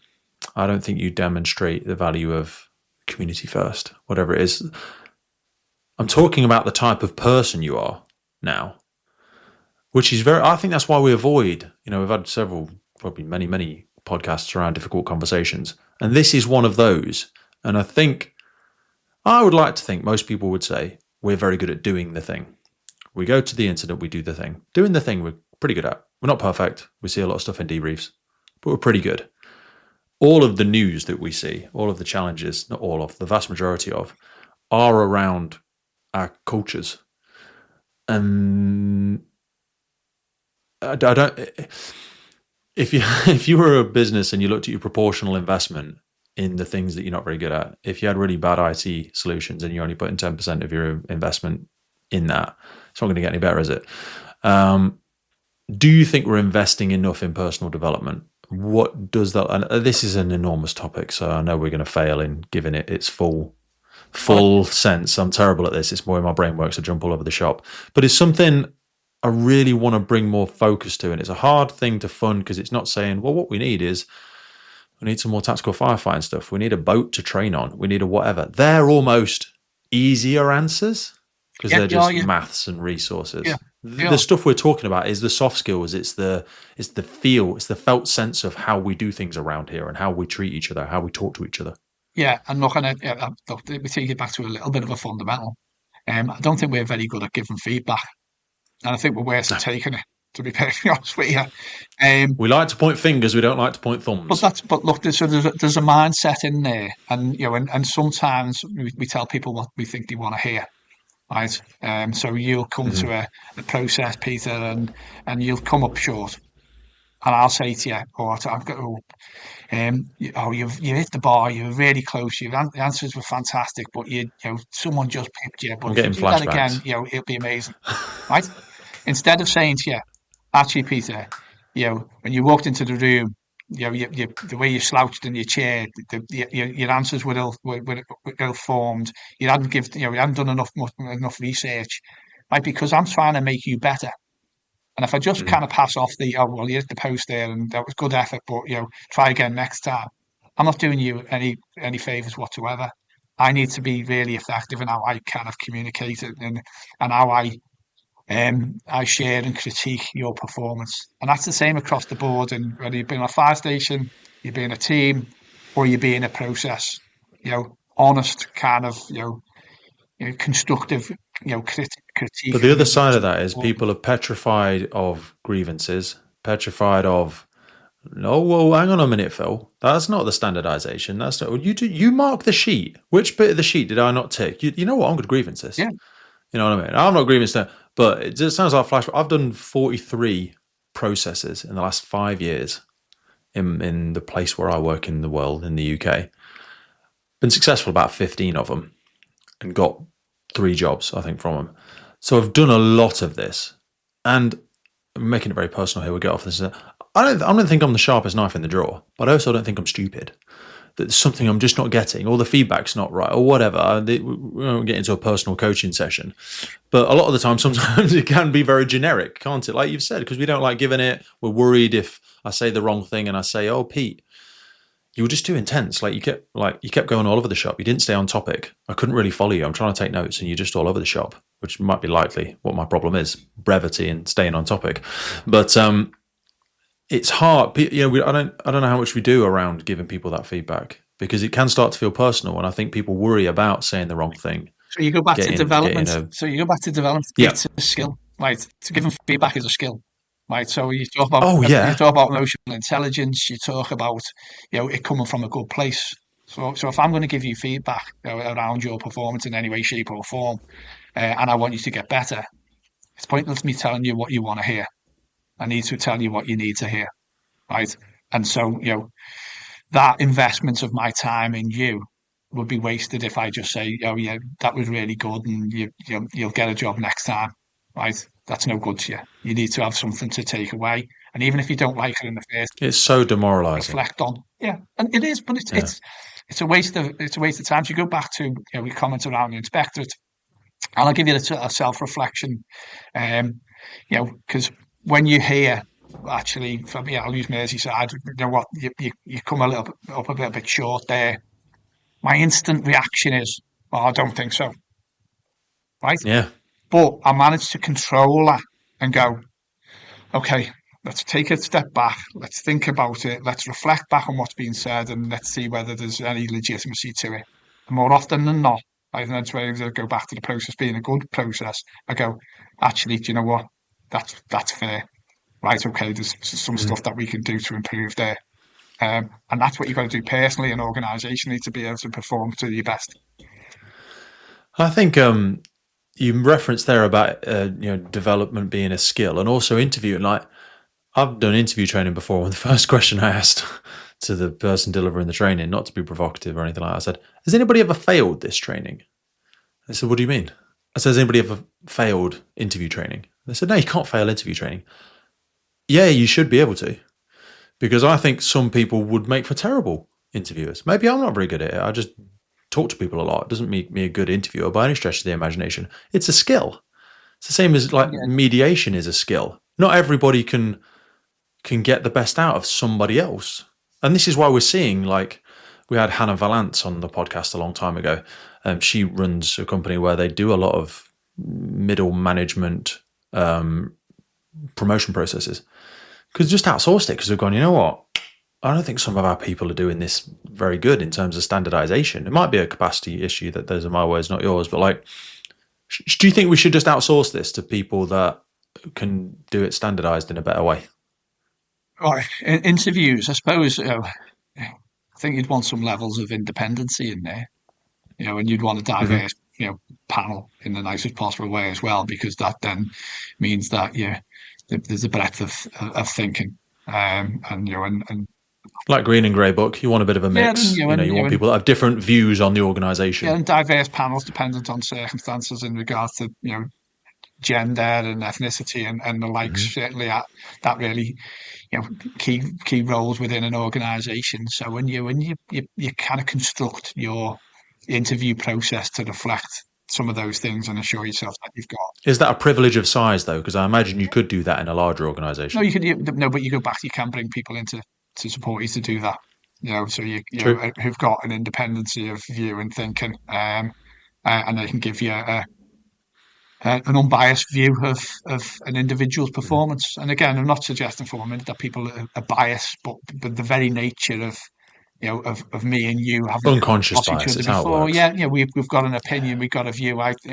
Isn't Peter a swell guy? You kind of walk into that room with Can't stand the bloke. Yeah, well, you walk, yeah, but and both are are equally applicable in a Too process, much aren't ego. they? Does the podcast It's thing. like, Hate it. yeah, so you turn around and go, well, look, you want someone who goes and walk into the room completely independent. Yeah, I thought he was amazing. Well, I thought he was terrible, and then it Yeah. opens up the dialogue. So look, I think there's definitely a way to get that balanced. So yeah, What do you look for in a senior leader? If you were to, and this is the beauty now that you're not active. I don't think NFCC don't assist in any kind of chief fire officer stuff, do they? I don't think so. What do you think? Now and again, I would we should be have in our drawn senior leaders? into helping the chief maybe select a deputy or a new. I think that's good because those people at the tippy top. I mean, I know the local authorities, combined fire authorities, whatever it might be, they will be part of it as well. But there's less people at the top by the sheer structure of the organisation, so it's very difficult. You do need external help with stuff like that, I think. Yeah. So what do I look for in a leader, or someone to put? You've referenced one of the points: emotional intelligence. And you've got to work hard to see that in an interview process for sure. It is beyond a privilege to be able to bring the Firefighters Podcast to you, and we are so grateful for every single person that supports, listens, shares, and follows our journey. But here's the honest truth. It takes a colossal amount of time and work to keep the podcast going. And to help us keep doing it, create more, reach more guests internationally, and make the podcast sustainable, we're asking for you to help. And to do this, we've set up a Patreon page. Now, by joining this, you'll not only support the future of the podcast, but also gain access to exclusive benefits. Now, if you've ever wanted to meet a member of the podcast, buy us a beer, buy us a coffee, and you think anything you've ever listened to on the podcast has been worth £3, that's basically what we're asking you for. By joining our Patreon community, you will get access to every single full episode archive we have ever made. Now, hundreds and hundreds of key documents that we've got in there on fire behavior, firefighter health, cancer risks, instant debriefs, and so much more. A growing collection of valuable resources to help you learn and grow. Your support in whatever way, dropping it in the WhatsApp group, sharing it on the local newsletter, whatever it is, it's incredibly valuable and we really do support it. And we need it to make it a long-lasting resource, that legacy resource we always talk about for first responders, firefighters, and everybody everywhere who's ever been interested in joining the fire service. Now, if you're already supporting something, as many people do, it's totally cool. You can still access the podcast for free and you'll always be able to access all the new episodes for free. But we're asking for your help to make this sustainable. And we want to keep growing, we want to keep sharing the insights, and we want to keep showcasing the incredible work happening in our community and our sector. So if you feel like you want to join the Patreon crew and help us make this possible, head to patreon.com/TFFPC or check the link in any episode podcast notes. You want someone who's articulate. You want someone who's kind of balanced. You want someone who is able to deal with kind of the questions as posed to them, right? But that's very much on that superficial level of me, or someone walking into a room that I've never met before. I don't know anything about them. I'm judging them on their performance on the day, how they interact with the panel, how they interact with the questions, and how they are able to. How they interact with the other staff. Yeah. I think it was a book, Zappos or something, where like the person that picked the person up from the airport and also the receptionist counted for like 10% of the person's score. Like, how do they treat the other staff? Of course, Peter. And look, in the nice spot way, we've done a bit of work in Merseyside around colour profiling of individuals, right? And we actually brought a team in to help us and support us go through that process, right? I interviewed about 25 companies to do that bit of work, right? And everyone that sat in front of me, I was like, no, doesn't reflect our values, won't land effectively. Just for clarity, because I don't want you to listen back for this and regret it. We're not talking about the colour of their skin. No. We're talking about... I just don't want you to listen back to it, and just for the listeners' clarity. Yeah, no, thanks. It's a profile matching thing for character traits. Like there's skills builders out there, there's Myers-Briggs, there's all these different, and now there's color profiling tools. And I didn't want you to listen back to it and someone take the wrong thought from. Thank you for that. But what I'm trying to say is, you get a feel for the right fit for your organisation based on how people present themselves from the moment they walk in the room to the moment they walk out, and how they respond to the questions that are posed, and what questions you're posing to them, and what evidence they are drawing on to be able to to kind of give you the confidence that they're the right person for the job. But that's very much in that instinctive, reaction to someone, in a 40, 50 minute interview.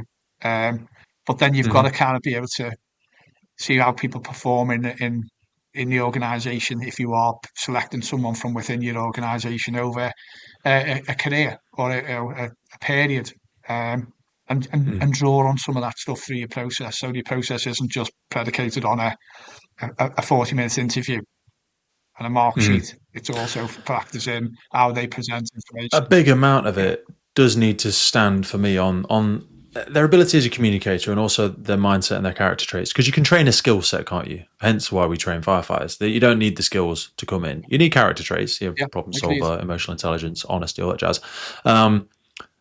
But yeah, you really need to have, for me, a larger percentage. Because like you say, past the area, probably past the area manager level, you're not going to do the thing ever again.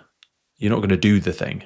Your tools are not a hose and a rope rescue bag and a BA set. Your tools is communication, is getting people on board, creating champions, getting people to understand, articulating vision and getting people to meet. Yeah, you've got to be a good planner and organizing time management and all that sort of stuff. But there's a different skill set past that level, isn't it, really? I think. Yeah, no, in that kind of context, it is. But but in a funny kind of way, the behaviours that I exhibited as a firefighter to the behaviours that I exhibited as the chief are the same. Because they are the values, the way you treat people, the time you spend with people, how you develop people. How you put a ladder up. It changes from how you put a ladder up to how you convene a meeting. But actually, the behaviours and the style and the approach that you adopted has been the same and consistent throughout my career. It's just how I've applied it in that different kind of different managerial roles I've moved through. Circle in and maybe tying a bit of a bow on this cultural element, not pretending that we've given any sort of answer or given the golden rules how to fix it.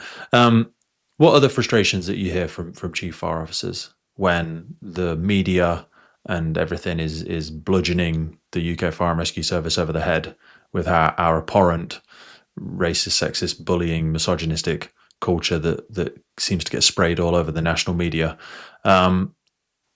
It's really horrible when it is large parts, my words, not yours, very small percentage. I think it's an incredibly small percentage of the organisations where these things are manifesting. What frustrations are you hearing? What help do they need? Is all of it fair? And not saying that it's not true, but do you know what I mean? When can we try and move past this as a sector? Not forget it, but like, we need to move forwards. We can't just keep bashing ourselves over the head with it. Yeah. Look, and we do need to move forward. But the only way you move forward is to recognise that some of that stuff is true. Yeah, absolutely. So and I said at the outset of when I applied to be the chair of the National Fire Chiefs, I said words to the effect of, I won't defend the indefensible. Right. So if you expected me to do that, please don't vote for me. Right, and so I won't make. Yeah, Vicky Shakespeare said, "You are what you protect." Yeah, well, right. So let me be clear from the outset. I will never defend, behaviours that don't reflect the values of the Fire and Rescue Service wherever they manifest. But we have conducted a number of reviews, and some of those things have surfaced, and services are trying to move now beyond them and trying to deal with the kind of the concerns, the recommendations through inspector visits and so on and so forth to be better. And I see that. I genuinely see fire and rescue services, chief officers, national fire chiefs, representative bodies, managers at every level, trying to kind of improve the culture in their organisation. Some of it, and again, I've said this a couple of times now, when we started some of the Home Affairs Select Committees, it was very much, people would talk about institutional racism, sexism, homophobia, and very directive and very pointed that. And it was always the last question that they posed to a chief on the panel. And just before they kind of closed down the conversation, Now, some of that language has changed now to systemic or structural.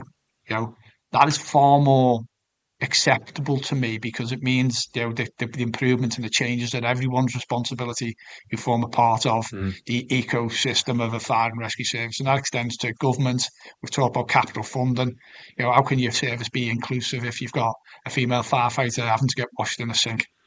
It can't be. Yeah. So you've got to recognise that it's not just down to a chief officer. Chief officer has a huge amount of responsibility around leadership, but they need to be supported by the whole ecosystem to shift the culture of inclusivity and not leave people feeling as though they don't belong. Right. So we have made significant progress. There is still more work to be done. But I could you come back to that fundamental? You have to recognise in the first instance that some of those concerns were legitimate, right? And until people do that, then you can't move the organisation on. I think there's a real recognition that some of those challenges are out there, and fire and rescue services are working hard to address it. And there's lots of work being done. National Fire Chiefs Council have done a huge amount. Represented bodies likewise. We are making progress, Peter. Do I need another cultural review to tell me what we already know? No. Do we need a little bit of space for fire and rescue services to get on and deliver? Yeah. Give us a chance. Absolutely. I always say we're going through a really, in my personal opinion, obviously you've been around a lot longer than I have, I think we're at a very, very, very pivotal historical moment. It sounds like a bit glorious, but we're going through a lot of retirement now. We're hemorrhaging a lot of skills, which sucks, but we're also investing in a lot of skills, get that. The team is changing over. We're going to have a changeover of 40 or 60% of the fire and rescue service over the space of a decade, probably, maybe slightly less. That is probably the greatest opportunity for people when they come into an organization to sense and get a feel for the direction we're heading in, to have lost any conditioning of there's no point in trying anything different, nothing's going to work, it is what it is, don't like change, because a lot of these people are new. I think we're at the real crest of a wave where if it's a bit like a rugby team or any team, like you see a moment in the game where the tide could change. Everybody needs to turn and face that way and all run in the same direction at the same time. Can't just be done by one or two individuals. It's not going to work. We're at a real sweet spot now that if we all make a big intentional heavy lift, I think we could make a significant nudge in that direction over this sort of 5 or 10 year period. I don't know if you feel that as well. No, I do, and to some degree, but I will counter that. And that's not me saying the people of the past are the ones that made everything wrong. No, we're not saying that. And look, I know that was probably the point I was going to make to a greater or lesser degree. So you're right. Society moves and society changes, and things which were acceptable, 30 years ago are clearly completely unacceptable now, right? But some of the behaviours that were unacceptable 30 years ago and unacceptable now, they're the same things, right? But and the fire and rescue service probably tolerated some of those behaviours previously. It's now shifted, and those behaviours aren't tolerated. So the workplace is better and more inclusive. And we have had a lot more recruitment of late, having had a little bit of a hiatus, and people come into your organisation and they are grounded in the kind of the culture that you're seeking to create rather than the one that you are looking to leave behind. But what I would say is, you can't rely on, recruitment to change the culture in the fire and rescue service, right? No. There's some fundamentals here. You go back to, you set the standards of acceptable behaviour that you want to be exhibited by your people who work in your organisation, and where you see that, you reward it, and where you don't see it, you challenge it. And I used to have on my wall back in Merseyside the standards that you walk past, the standards that you set, and that is absolutely true. And I suppose the kind of the nub of that is, you don't wait until there's a recruitment opportunity to change your culture. Your culture changes the moment you walk into an organisation, and you work really hard to ensure that every opportunity is taken, not just the bigger ones. There's a culture in this environment right now, me and you, in this conversation. So we have to take at least 50% responsibility each for whether this conversation goes well or not. Do you know what I mean? It'll have peaks and troughs, it'll have setbacks. But if we're both showing up being present, listening to respond, not just, waiting for our own turn to speak and all that sort of jazz. When people say, one station hates the life and the other station loves it, well, it's the same kit, it's the same pay, it's the same uniform. It's the people. It's just the people that are different. So, the culture on my team, the culture on my watch, the culture in my department, whatever it is, that's our own. You talk about sphere of influence, sphere of control. Spoke a little bit around recruitment and diversity, inclusivity, these elements of it. I always worry a little bit about targets. And I remember having this conversation with Deputy Chief of, can't remember where she won the most influential woman in fire last year. I'm so sorry, I've forgotten her name very briefly. I've had a brain fart. Wonderful, interesting lady, brought in from an external sector. I'll remember it in a minute. Anyway, do you know what Good Heart's Law is? Say again. Good Heart's Law. Good Heart's Law. No. Yeah. It's just a sort of principle where when a measure becomes a target, it ceases to be a good measure. So a measure of inclusivity, diversity, inclusivity, we use the measure sometimes as how many different genders do we have in our organization? How many women? How many people of a minority ethnic and stuff like that? We use that as a measure sometimes to say whether or not we're reflective of our communities. It is a useful measure. But if you make it a target, it can start to manipulate strategies and behaviors and things like that. Whereas really what you're looking for is you want to remove all the barriers for people of any background to be able to come and be part and stay and grow and feel fulfilled in this organization. When I have conversations with people around this and they go, well, we're not reflective of our community. And I'm like, so are you saying what we should be 50% men, 50% women? And clear clarity, people know if they listen to the thing. I do a lot of support and work with the women in the fire service and all that sort of jazz. I'm using this as an example. When people talk about the gender pay gap and things like this, I go, well, we should encourage everybody. There's a difference between equality and equity. Give everybody the right opportunities, the right resources. If, not giving everybody the same, treating everybody fairly, not treating everybody the same. But what do you think success looks like when we talk about things like fairness, when we talk about the diversity in our organizations? Because it is a common thing. You hear a lot of firefighters say, oh, I couldn't get in because I was a white male. But then when you look at this recruitment course, it's 80% white males anyway. So that wasn't a valid excuse. Yeah. There's obviously clearly a lot of them still managed to get in. I'm sure that probably makes its way into some conversations around culture. There's a lot of groups out there that support the views of different minorities. What do you think good looks like when we talk about balance? Well, I think you've hit the nail on the head, really, without just reiterating some of the things you've said, Peter. But it's removing some of the barriers for employment. Right, so you get people to the start line, right, and then and then they've got to run their own race, but certainly around positive action, and understanding that there is an inequity in some way, shape, or form, and you address some of that inequity, but you want people who are able to and equipped to do the job. Now, and equally, you don't want to set people up to fail. And I had lengthy conversations about the difference between quotas and targets being an aspiration and being very progressive, but a quota being somewhat different and setting people up to fail.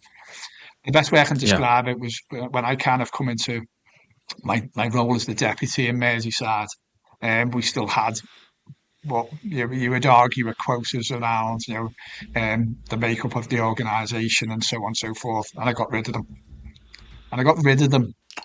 Controversial. Right, I got rid of them on the basis of the kind of conversations that I would have, or people would have to endure around the mess table at times, which is exactly your point. You've only got in because you're female. You've only got in because you're from an ethnic group, and so on and so forth. Now, you take away a target and a quota, then all of a sudden people are getting in on the basis of their ability, right? And so the kind of conversation stops. And then you start to change the narrative to, well, why do you want your workforce to be diverse and to reflect your communities? Because if you reflect your communities, you're better be able to meet the needs of the communities. And then the diversity of thought and approach is only enhanced and makes your fire and rescue service better. And interestingly, I'm surprised. No, I'm not surprised because we haven't made the progress maybe that we would want to. Got the first female firefighter joined Merseyside Fire and Rescue Service over 35 years ago because she joined, of course, before me. And I kind of come back to some of the kind of the things which are enabling or disabling. So at that point, we stopped talking to people about people as being firemen and started talking about people being firefighters. And still, I'm sure in pockets of fire and rescue services up and down the country, people still won't be challenged over that terminology. And I go, well, have to make your organisation feel really inclusive, and people want to join you if you're still talking in a kind of one-dimensional language. And so we make the environment inclusive. We take away some of the barriers that are there because of people's background and history and gender and ethnicity, and then you get people to through positive action to the start line, and then they run their own race, and then you support them through a career in a service, and you reflect your communities. Does that mean you have 50-50 split? Don't know. It might be 60-40 female male. Who knows? But the fact of the matter is, if you've removed all the barriers for recruitment, remove the barriers, don't lower the standard, and give people the support they need. Yeah. Look, we're not talking. I'm not in any way, shape, or form. We're talking about lowering standards. There's the role of the firefighter. This is what you need to be able to do to fulfil that role for a career. You need to maintain that meet that standard, maintain that standard. Because lowering of standards doesn't do anyone any favours either, to be perfectly honest with you. Colette Black was the lady. My apologies for forgetting your name, Colette. Really, really interesting woman. Really softly spoken. Very, again, really high emotional intelligence. Essex, I think she is. I want to be respectful of your time. We've been speaking for nearly 2 hours here. I wanted to ask you, because you've done it for 30 years now, and you keep doing it. And I referenced earlier a number of people that I've spoken to that have chosen to pursue different careers. Do you think firefighting is still a job for life? Yes. And why? Why? Because it's the best job in the world. Well, that's not me saying that flippantly. I've got 2 kids. My son's 21, my daughter's 23. I would love them to join the fire and rescue service. Now they haven't as yet. They've had a little look at points in time, but either one, I would be thrilled if they joined. Any fire and rescue service in the UK. To be perfectly honest with you, because I think the job leaves you fulfilled, because of that sense of purpose, that opportunity to help people in the darkest hours, really, and make a difference. And you can't get that in a normal 9-to-5 role. So irrespective of whether we think it's about, pay and recompense and all of those things, my career is why I joined those number of years ago was to absolutely make a difference, and that's still the same. Now you might get people who start a career and move away, but is it still a job for life? Yeah, 100% it is, and anyone who enters it will have a career which is full of fun, joy, happiness, achievement, purpose, some tragedy, no doubt. But they will leave and they will always be a firefighter in a fire and rescue service, and that will carry that for the rest of their lives. I always say, how do you know if you're around a firefighter? Don't worry, they'll tell you. They'll let you know. You don't see people walking around and they want to tell you they're an accountant or whatever it might be. My mum was an accountant, but it's a great career. But yeah, there is a massive sense of pride. It's a very tangible and obvious reward loop on I've done a thing. This is the difference it made to society or at an incident or to the frontline response.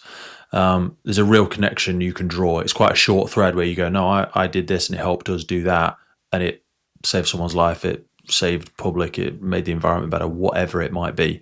Yeah, I always say the fire service is boring for boring people. And that's a bit horrible. It's probably my words, not yours. But it is what you make it. You've got to want to move around like your culture is, and try different things. Right, so like your culture is, if you're walking with a positive attitude, then the people who surround you are positive. If you're walking with a negative one, the people who surround you are negative. So, radiators and drains. Yeah, you create those people are amongst us. Agreed, 100%. want to be respectful of your time, mate. Is there anything you think we've skipped over? Anything? I'd love to have a continuation of work with the the academic research with the NFCC. I want to keep doing stuff with the unions. I'd love to have some future conversations with yourself or a member of the team. But as we sort of close, is there anything you want to leave in the mind of the listener? Stuff that the NFC are focusing on at the minute? Anything that we want to leave as a sort of closing point? No, only just to, I suppose, to recognise how challenging the role of a firefighter can be, Peter. I know we prior to commencing the session, talked about the Oxfordshire incident and the loss of. Sorry, yes. Yeah, look, and and it's fine. We got wrapped up in the kind of conversation. And I suppose it is that. That's why you're better than me. You can really stay on top. I love that. Because that is a really pivotal thing. Yeah, look, and absolutely, and it's not to make any great play in it. It's just to recognise how the role of a firefighter can take you, in a variety of different places, but also it can, put your life at risk at point in time. And I suppose that's the reason why, it's so important. And the things that we do is, whether it be chief officers or whether it be as the national fire chiefs, are there to support, protect, and look after people. Because people like Jenny, like Martin, put their lives on the line for the public. And it would be remiss of us not to make reference to that and recognise their commitment and what they've given to protect the public of Oxfordshire. So yeah, that's all you do. 100%. We can do as much training as we can and much preparedness. And those individuals, spoken to colleagues of theirs, both fantastic, well-trained firefighters, and yet still there are things out there. It is a dangerous job. There's limits to how our level of influence in that. We can prepare people, we can give them every opportunity for success, but sometimes we still place our firefighters at risk, and that is part of the job, and people do it willingly. And when you're wrestling with stuff in your organizations, I wrestle with stuff all the time. Sometimes you have to right size your challenges and go, Martin and Jenny's family are having they had the worst day of their life, a number of weeks ago. The problem we're wrestling with at the minute is solvable.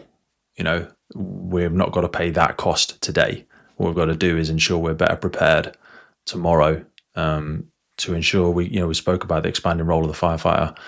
It's so challenging to keep firefighters safe from all of the risks. We didn't even get onto things like decontamination and stuff like that. The short term, the long term, the acute, the chronic, the high, the low. It's an exciting sector. It continues to drag me further into it. I'm head over heels in love with it. But we should never forget, as we echoed about standards and serving the needs of the organisation right at the beginning of our conversation.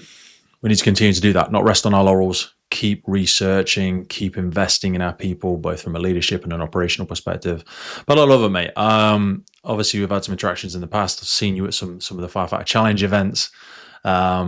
Despite the language gap, I do love people from Merseyside. They tend to, as a generic thing, they tend to be really passionate, which is good.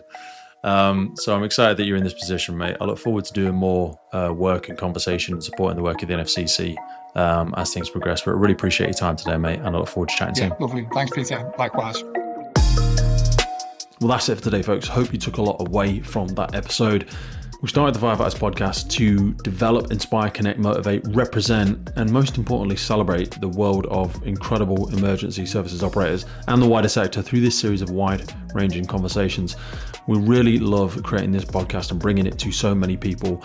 Did you know you can also find these on YouTube? We do a lot of video podcasts now. You can head over to our YouTube page and follow, subscribe there. And as a final ask from us, whatever platform you're on, please rate the podcast. It really helps us as a key performance indicator to reach more and more people. I've been your host, Pete Wakefield. This has been the Firefighters Podcast. And wherever you are in the world, please stay safe, be happy, live with intention, and where possible, please remember and support your firefighters and first responders. I'll see you next time.